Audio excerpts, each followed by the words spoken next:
Karina 身上最厉害的变美思维，其实是把嘴唇往外画，其实是现在超流行的唇彩画法。那 Winter 啊，也是靠着这个彩妆啊，完美的修饰原生的骨相，让优点放大到最高等级。嗨，大家好，我是周杰没有人的周杰医师。今天呢，又是我们颜值鉴定所的系列。今天要聊的呢，真的是在下面留言敲碗敲到破的 aespa。说真的啊，以我们颜值鉴定所之前分析过这么多的韩团啊，但 aespa 的歌啊，那个洗脑程度啊，真的是连我都逃不掉。像最经典的那个 Next Level 哈，哦，你这个知道哈，那个折手的动作大家一定都会。还有那首Drama 超红的 Supernova 的旋律，真的会直接在脑海中无限的循环。好了，话说回来，大家如果看我们之前拍的那个全球百大美女哦，应该知道我那时候就拿队长 Karina 当做 AI 脸的完美代表。本来以为聊过其实就差不多了，但是呢，他们的热度真的是高到像核弹一样。像他们之前出席那个 Met Gala， 那个精致的脸部线条配上礼服，任谁看到照片呢，都会忍不住的说，那个骨相未免太强了。刚好他们的演唱会快到了，带大家直接看这4位的神颜到底是怎么一步步的精致升级的。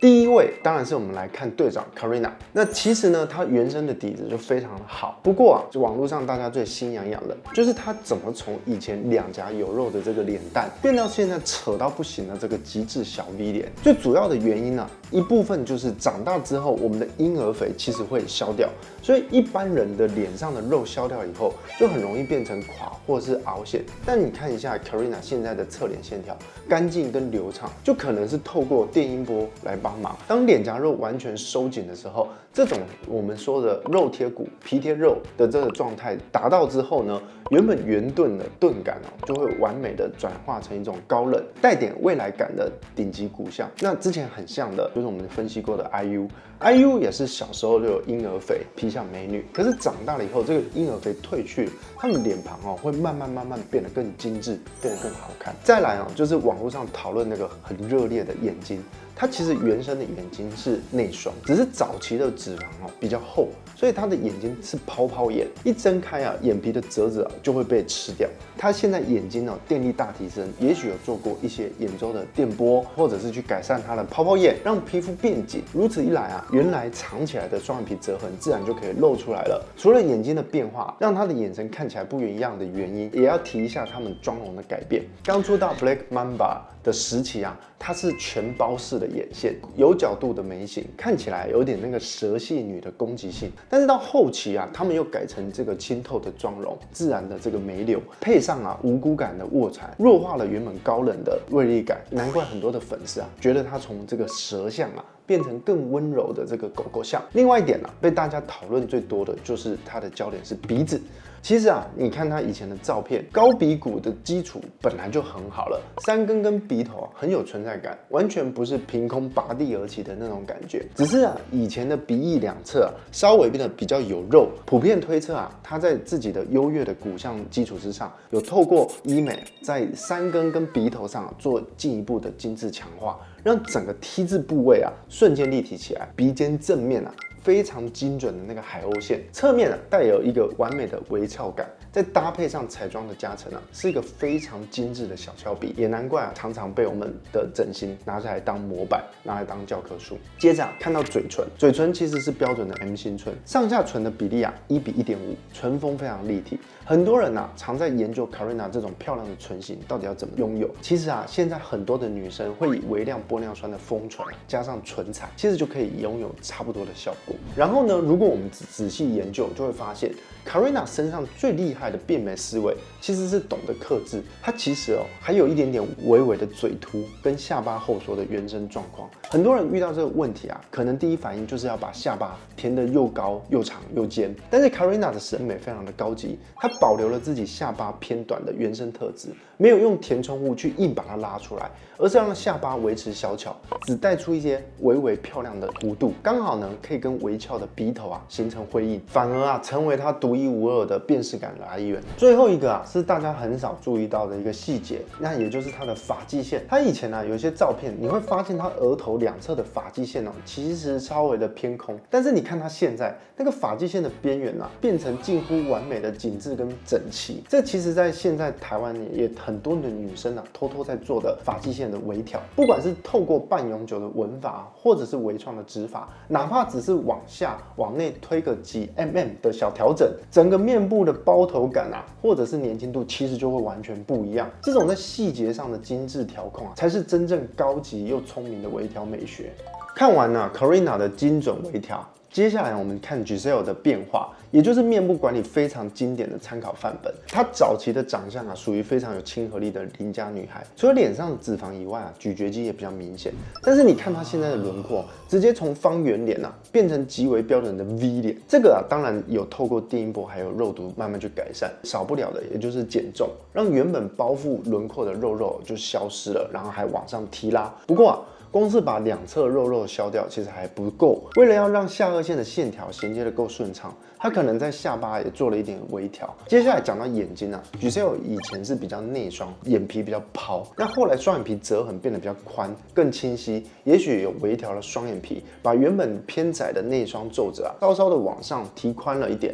而且彩妆师在眼妆上面特别强调了下面的大卧蚕的刻画，把整个眼睛的重心往下拉，成功的跨出了缩短中庭的第一步。那鼻子的部分它本来就有很顺很平直的鼻梁，再搭配鼻头打亮加上一些彩妆上的修容阴影，视觉的焦点一集中成功的营造出干净又有质感的立体中轴线。最后看到它原生的嘴唇，它比较薄，然后没有什么弧度，在镜头前面就会显得比较严肃，只靠化妆可能没有办法达到现在饱满的程度。所以我认为它应该还是有透过一些填充把原本扁平的上唇撑出饱满跟精致的 M 型弧度，再搭配扩唇的画法，把上唇的边缘往外稍微画厚一点点，在人中上面打上阴影。这个上下夹击的效果一出来以后，它原本偏长的中庭在视觉上大幅度的被缩短了，原本成熟的感觉也会被弱化了。长中庭加阔面脸的比例改善了，就是它变得非常精致的关键的一笔。那之前Giselle有出席那个时装周的时候，脸尖到不行，大家都在问说她是不是去削骨了。以专业的角度来看我觉得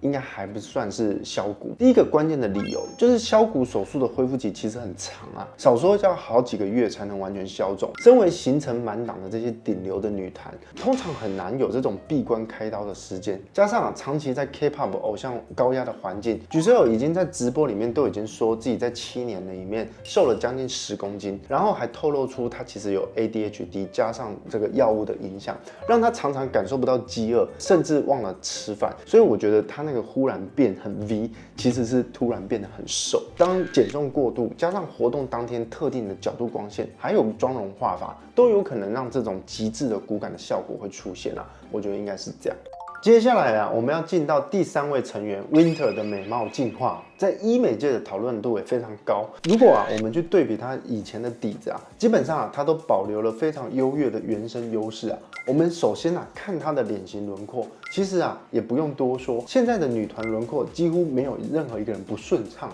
这4位成员早期的状态都差不多，脸上都有很青春的痕迹，也就是脸颊都肉肉的。后来随着年纪褪去，同样加上电音波保养这种常规性的减法疗程让全脸达到比较极致的皮贴肉、肉贴骨的这种感觉，自然就把它天生很完美的小脸骨架给凸显出来。除了天生小脸她的眼睛更是老天爷赏饭吃，有很清晰的双眼皮，从小到大都是一双非常水汪汪的大圆眼。那为什么她后来的眼神看起来更聚焦呢？这要归功于彩妆师特别加强了下至与非常饱满的卧蚕刻画，这就是女团的标记加上她原生大圆眼，让眼神变得更灵动。那大家讨论最多，很多被整形外科当作美学范本的就是她的微翘精灵鼻。如果网上提供的照片啊，她原生的鼻子啊整体有肉，鼻翼也比较宽，网络上普遍推测啊，她可能是进行了非常成功的结构式隆鼻，除了打造出很顺畅的直鼻线条，鼻尖呢也做了很精致的调整，但保留了非常轻微柔和的微翘感，鼻唇角跟鼻尖的方向拿捏的极为的精准，正面看过去啊，鼻孔露出度啊维持在非常自然的黄金比例，侧面看更是完美的艺术品。最后啊，再搭配鼻翼的内收，变成又窄又挺、精致的鼻型，直接让它美出了新高度。最后啊，如果我们仔细观察，会发现它的人中啊，在视觉上其实还蛮长的。放松的时候啊，下唇啊也会显得稍微有点微凸，侧面看啊会变得比较明显。然后呢，我分析到这边哦，其实我发现啊，把嘴唇往外画，其实是现在超流行的唇彩画法，好像每个女生都喜欢这样画。除了啊会有修饰人中长度的视觉效果之外呢，也有嘟嘟唇的附加价值。人中短了啊，人的幼态感就会增加。那 Winter 啊，也是靠着这个彩妆啊，完美的修饰原生的骨相，让优点放大到最高等级，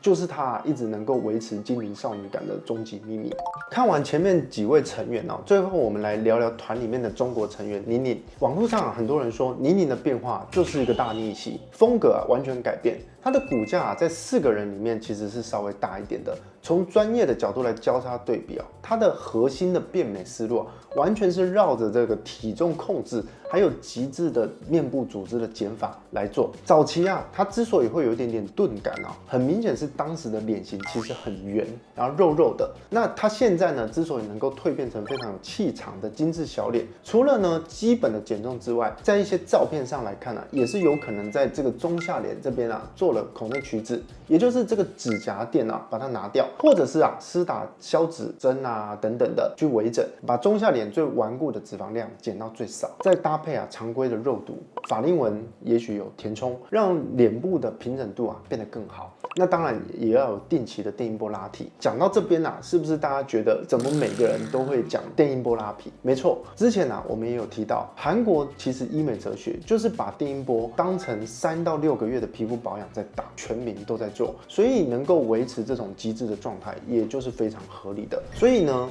它保留了原生的短下巴，没有过多医美痕迹的修饰啊，也就是它这个猫系幼态感的来源之一。眼睛的部分啊，宁宁啊是圆性眼，外跟内的眼角都偏圆润，但眼尾有点上扬，跟小猫一样，很有那种少女的灵动感。双眼皮啊是比较窄的哦，整体的眼型啊呈现柔和的一个好像平行四边形，没有多余的内眦赘皮，眼部的轮廓其实干净利落。接下来啊，就讲到鼻子的部分，宁宁的鼻型啊，可能是全队里面辨识度最高的天然麻生鼻，它的3根啊其实比较低，起点不高。鼻背啊，还有一个微微的弧度，那个正面看起来啊，带着一点宽度。最特别啊，是它鼻头啊圆润饱满，带有自然的肉感。侧面看啊，鼻尖还有一点微微的下勾，因为啊，它鼻翼内收做得非常的完美。正面看啊，完全不外扩。整体来看啊，配合它的脸型，反而是很自然柔和的一部分。它的美感大飞跃的另外一个关键，一样就是妆容的改变。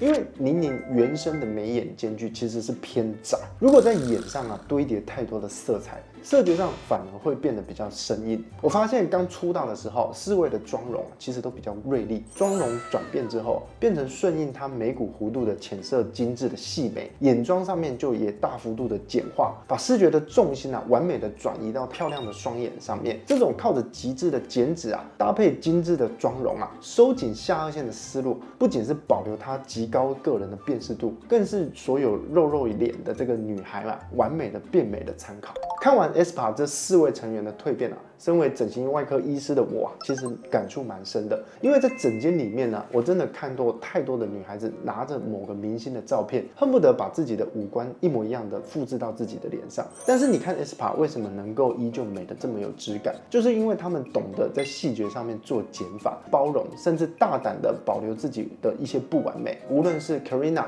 那个没有刻意拉长的短下巴，还是那个宁宁那个有肉感的麻生鼻，这种微小的留白反而而变成他们最迷人的一个特色。与其去追求完美，不如去追求完整，看清楚自己的优势在哪里，最适合的地方精致化，你也可以拥有你自己的高级感。今天的颜值鉴定所就到这边，还想要分析哪些艺人，也可以在底下留言。喜欢我们的影片，记得按赞、订阅、分享，开启小铃铛。我们下次见，拜拜。